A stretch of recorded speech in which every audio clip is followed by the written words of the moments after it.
Hello there. Welcome to another episode of Electric Sheep.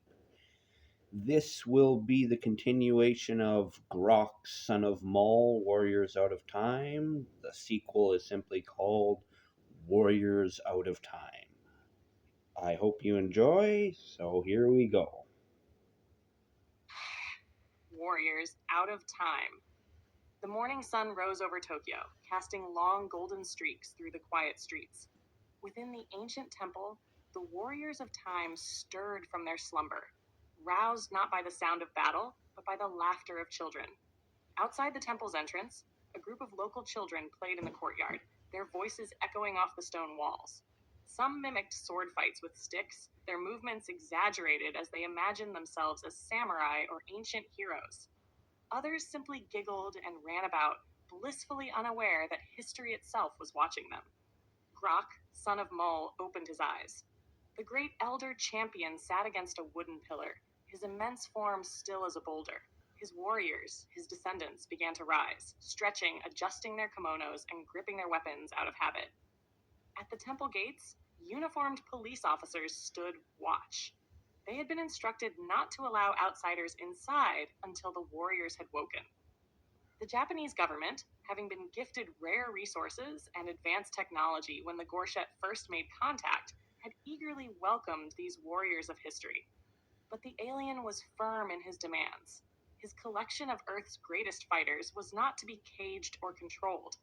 They were to interact freely with the modern world, learning and experiencing as they wished. The temple was chosen as their resting ground, not a prison, but a place of honor. More luxurious accommodations had been offered, but the Gorshet insisted that comfort be introduced gradually. These were people forged in the harshest of times. To throw them into opulence immediately would be a disservice to their nature. But while they had woken in a place of tradition, today would begin with a taste of modern luxury. Tashreh, a feast of the future. Soon, officials arrived, bearing gifts. Ornate paintings, exquisite scrolls of calligraphy, sculptures of samurai and monks, all to honor the warriors who had once shaped the world. But more importantly, they came with food. Not just food, art in the form of a meal. The warriors gathered around low wooden tables as trays of breakfast were presented before them. The spread was vast: steaming bowls of miso soup, delicate tamagoyaki Japanese omelet, grilled fish with golden, crispy skin, fresh rice, pickled vegetables, and bowls of natto, fermented soybeans with a strong, unfamiliar aroma. But beyond these traditional dishes, there were also modern luxuries: pastries from the finest bakeries, perfectly brewed coffee, fresh fruit from across the world, and even towering stacks of fluffy pancakes drizzled with honey and butter. The warriors eyed the feast with curiosity, some with suspicion. The Mongol horse archer, who had lived on milk, meat, and hard bread, hesitantly took a bite of a croissant. His eyes widened.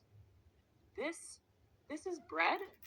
The Viking berserker, used to roasted meats and crude grains, stabbed a pancake with his knife and chewed thoughtfully. Soft, sweet, a feast for kings. But where is the meat?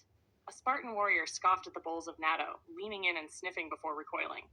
This is an abomination. The Persian warrior poet sipped at a fine cup of coffee, closing her eyes as the rich bitterness coated her tongue. This is no mere drink. This is thought given form. A Zulu impi tore into a piece of melon, the juices dripping down his chin. He grinned. Fruit in my land is good. This fruit is better. A Roman legionnaire, staring at a neatly arranged bento box, frowned. This meal is organized.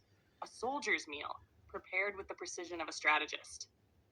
Grok, meanwhile, sat at the center of it all, chewing a piece of grilled fish as he watched his warriors react to their breakfast. He reached for a cup of miso soup, taking a long sip before grunting in approval. Warm. Good. He picked up a fork, a modern instrument, strange to him.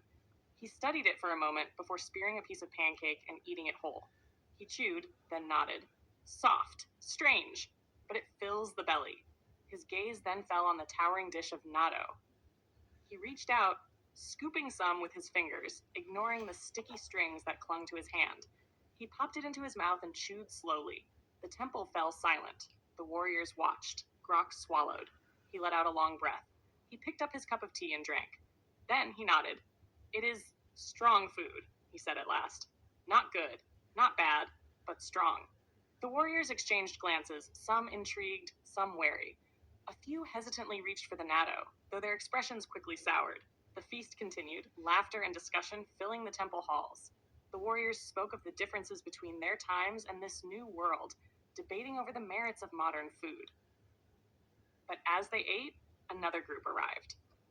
The blood of the ancients. Scientists and historians dressed in suits and lab coats entered the temple grounds with deep bows of respect. They had come with requests for samples. The idea of drawing blood, of studying their genetic makeup, fascinated the researchers. To have warriors from different ages, all linked by one ancestral bloodline, was an opportunity beyond measure. But not all warriors were willing. A Sengoku era samurai narrowed his eyes. You wish to take my blood? What use would you have for it? A Celtic warrior snorted. No man has ever taken my blood except in battle. The Mongol archer crossed his arms. You will not pierce my skin with your tiny spears.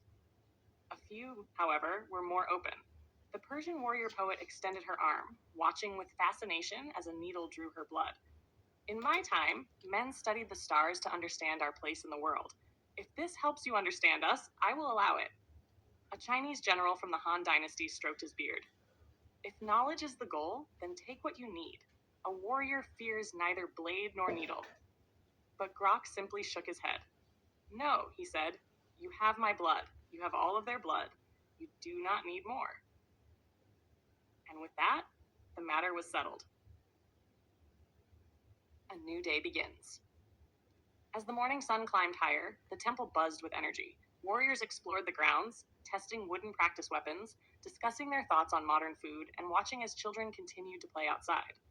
The police remained at their post, ensuring that their rest would not be disturbed. Officials from the government stood nearby, observing, learning. And above them all, unseen but ever present, the Gorshit watched, waiting to see what his warriors out of time would do next. Grok stood at the temple's edge, gripping his club tipped with a fragment of the stars. He looked upon his warriors, his descendants, as they embraced this strange new era. Tomorrow had been good. Today would be better.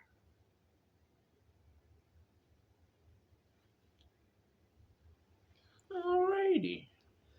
Now, we didn't exactly have anything crazy or too exciting happening. It's just kind of the warriors out of time just kind of waking up and having some more fancy food, which is, a little reminiscent of the first story there where they were enjoying the food.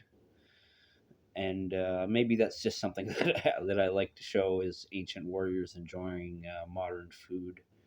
But we at least had uh, the mention that a fork was foreign to Grok there, and that leads me to believe that his first meal in the first story he actually wasn't using utensils. It never said anything about utensils, so this sounds like his first encounter with a fork. Um, yeah, and had to have some scientists taking blood. I thought that was, made a lot of sense. Why wouldn't you ask a caveman and his descendants for blood samples? But then at the same time, with people being fairly superstitious and have other blood based beliefs, not everyone would be okay with getting their blood sample taken, and I think that makes sense. Um, but yeah, this is definitely what I would call kind of the low point of the trilogy of Grok's story. Just because nothing really happens, they don't really even go anywhere. They just wake up at their little temple and have some breakfast and get their blood taken. And sometimes that's all I need. So let me know if you thought the story was boring or if you also enjoy simple stories that don't really have a lot going on. Sometimes just a moment is all you need. So yeah. So I am Joseph Arthur Roszell, thanking you for listening. I wish you all the luck in the world, and I love you. Peace out.